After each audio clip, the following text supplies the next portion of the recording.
Personahes kan Philippine National Railways isinairarom sa Basic Life Support Training.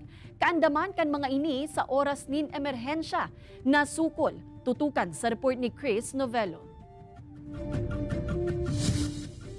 Nasa 300 na personahe kan Philippine National Railways sa Naga City asin Legazpi City ang isinirarom sa Basic Life Support Training. Kaibanan sa mga itinukdo sa mga ini ang tamang pagresponde sa parehong nalugadan, nagka-seizure asin iba pa.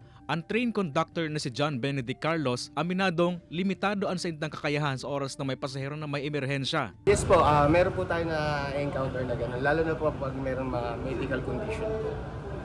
Halimbawa po yun nga po, nagsisissure, naihimatay o kaya bigla-bigla na lang po nagpo-collapse.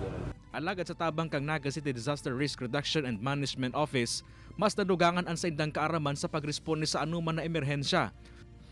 Sa simulation exercise na sukol ang nanudan kan PNR personnel sa nasabing training. Para sa PNR, ang saindang mga personahe ang nagiging first responder sa oras ng emerhensya, mantang naghahalat o pikatransportar ang sarong individual sa ospital. With the shift of operations po, it is also important po na yung ating mga personnel ay maalam po sa mga emergency responses. Since this area po is susceptible po to calamities. And of course, yung mga pasahero po natin, hindi po natin inaasahan na baka mamaya magkaroon po ng emergency while en route po sa mga stations. Hulyo kada kaaging taon kan mag-resume ang operasyon kan PNR Naga Albay. Ini si Chris Novello, Balitang Bicolandia.